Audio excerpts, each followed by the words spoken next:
Hello guys, so today I want us to talk about risk management in trading. Regardless of the financial markets you are trading, it's inevitable that you will always have losses sometimes. So risk management is basically non-negotiable. Instead of trying to think how you'll avoid losing all the time, how about you just figure out how to become a better loser in the market, such that you can have good behavior whenever you're in a losing streak, and you can still build a system that allows you to recover from drawdowns, and this way you become consistently profitable even factoring in the losses. In my previous videos I've talked about trading psychology a lot, and one thing you need to understand is part of you having good trading psychology involves factoring in proper risk management, because when you have proper risk management, there's a very high chance you will have better emotional control whenever your setups are running, because you don't fear losing that much because you have it all under control even if the trade goes against you. So that being said, I want us to look at risk management. Of course, the most basic things we all know is things like using a stop loss on every setup. So I won't be focusing on telling you to set your stop loss, but in this video the dynamics I want to look at is from 4 different angles. And the first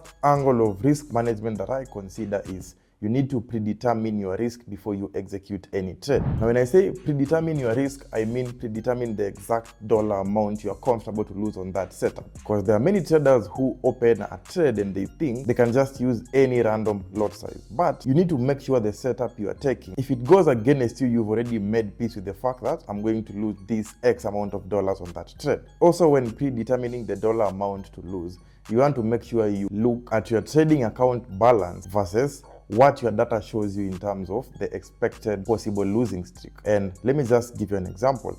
If your data shows you are expected to normally lose 10 trades, meaning it's something that happens often in your data, that there are multiple times where you can be losing 10 setups, you need to determine your risk such that I still won't have blown my trading account. Of course, this will vary whether you are trading a prop firm account or a live account, meaning a personal account. But either way, you want to make sure if I take the next 5, 6, 10, even 15 losses in a row, worst case scenario, I still won't have blown my account. Because as you build your edge, as I've said before, your edge will also include you having some losses. Now, the losses are never a problem. What matters is you lose in a way that the losses won't end up killing your whole account. And eventually, when you now start to find that winning streak, if you have a reasonable risk to reward ratio, of course, it will be easier for you to overcome that drawdown and go back to profit. So as I said, this will greatly help with your trading psychology, because if you take a setup and you've already predetermined that, let's say I have a $10,000 live account, and on this setup I only want to risk 1%, which is about $100 on that trade. It means I've already made peace with the fact that if I lose $100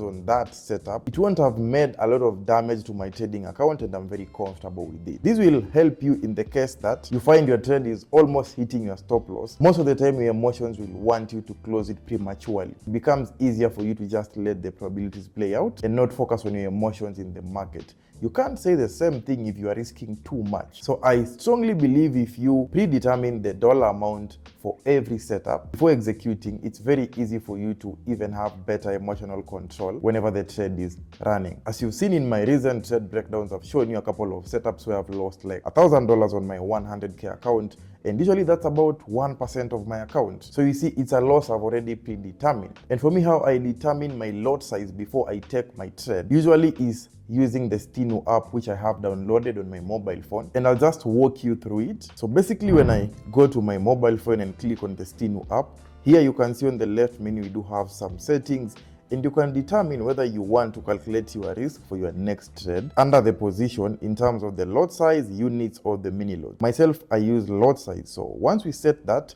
we can go back to our app, and let's say I want to trade a certain market like USD JPY, and my risk is about $1,000 for that trade. I'll first input my account balance, which is $100,000. Then the risk amount in terms of the specific dollar I want to lose is $1,000. Then you'll put your stop loss in terms of pips, depending on the setup you want to take. Let's assume my stop loss would be 20 pips for that setup. You click on the next arrow. Then let's select the pair we want to trade. In this case, let's assume I'm trading USD JPY, which is there. Then we press on calculate. And you'll be able to see within a second, we can now see the exact lot size I need to use on my trade to make sure I lose only $1,000 on that setup. So personally, this is how I calculate my lot sizes, and I do have the links for you to check out the STINU app in the video description. The second angle of risk management that I always look at is having a consistent risk bracket. Now, we've already talked about you determining the dollar amount you want to lose, but something important to understand is whatever you want to lose, if it's 1% of your account or 2% of your account per setup, try to make sure the risk bracket is consistent, such that if you are risking 1% today, if it's a live account and I'm risking 1% per trade, on the next trade, you don't want to jump from 1% all the way to 5 or 10%. What would make sense, on the other hand, would be maybe risking 1% on this trade, and if I must increase my risk, maybe I'll increase it to just 1.5 or 2%. If I must reduce it, maybe I'll reduce it to about 0.7, 0.6%. So your risk bracket, you want it to be very consistent. If possible, you should even stick with the same consistent risk per setup. Now, the advantage of this, it will help you to have a balance between your winners and your losses, and to also help your risk to reward ratio to work very effective. Because what happens when you keep changing your risk is, let's assume you have a 1:3 risk to reward ratio. On this trade, you risk 1% to make $3,000, which is basically a $1,000 risk. Then on the next setup, you decide to jump from 1% to 10%. So from risking $1,000 to make $3,000, you go all the way to now risking $10,000, which is 10 times. And unfortunately, sometimes you do that and then now you lose that trade. So the problem is you will end up having a very inconsistent profit and loss curve, where your profits will be very small, but sometimes your losses will be very, very big. And this way it becomes difficult for you to have that consistent profit curve on your trading account. So you want to make sure if you are risking 1%, either stick to the same risk, or if you must increase or decrease, then the margin should be very, very close. So that's my second perspective in terms of how I look at my risk management. Now, the third angle of risk management is making sure you've incorporated a very reasonable or suitable risk to reward ratio when building your trading system. If you do a 1:1, you might still be profitable, but the difference with a 1:1 is it will require you to be having a very high win rate. The more you trade, the more you will realize having a high win rate in the market is not something very common. You might have seasons or quarters or months where you are winning back to back, but you might also have a very significant period in the market where out of every 10 trades, maybe you're only winning 3 or 4 of them. For you to be making money in this case, your risk to reward ratio must be very nice. Maybe having a 1:2, 1:3, 1:4 plus. Anything from a 1:2 will make your profitability quite easier because you'll only need a 50% win rate. Myself, I prefer a minimum of a 1:3 risk to reward ratio. So most of the times, I think I've been asked, how do you manage your drawdowns? And you see, being in drawdown is part of managing risk, and all of this can be very difficult if you have a very small risk to reward ratio. So the advantage of having a nice RR in the market is that whenever you are in big drawdowns, you don't have too much pressure, because you know if I just get that next one setup which will win, it will maybe recover my next 4 losses, or rather my previous 4 losses that I've taken in this market. So part of risk management is making sure you have a nice risk to reward ratio. And this also brings in the part where you can't be closing your trades prematurely. If your system is showing you your best profitability is using a 1:4, try to make sure you hold all your trades to a 1:4 if you have that data proven. But if your data shows you a 1:4 is your most optimal profitability, then you end up closing your trades very early at a 1:1, a 1:2. Eventually, you will end up losing even though your system shows profitability. So having a nice risk to reward ratio will save you headaches. It will help you to recover drawdowns easily with just a few setups. The fourth and final angle of risk management is focus on taking only good losses. The more you trade, the more you will understand we do have good losses and bad losses in the market. Now, as a trader, you want to focus to be a good loser. Bad losses simply mean you took a loss that could have been avoided because either you didn't follow your trading strategy, or maybe you followed it but ended up making emotional mistakes because of your own human nature. So long story short, had you done some things right which you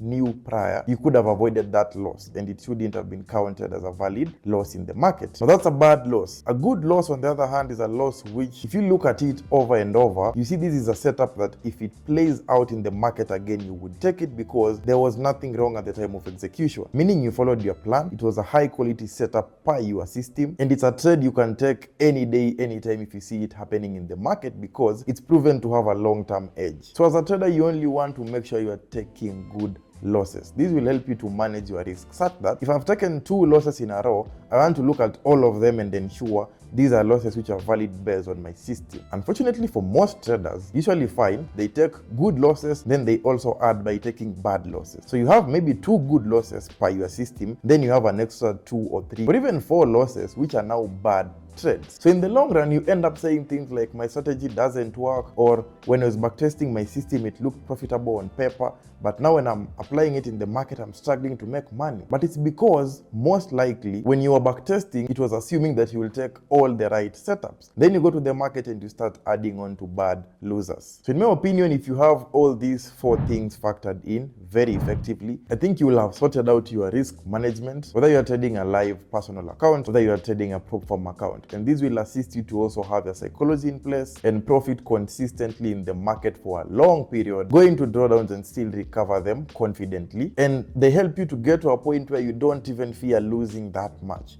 because you know it's almost inevitable that eventually I'll recover these losses. So that's it for this video. I hope you've learned something about risk management. Feel free to share your thoughts as well in the comment section. Otherwise, I'll see you next time, guys. Peace out.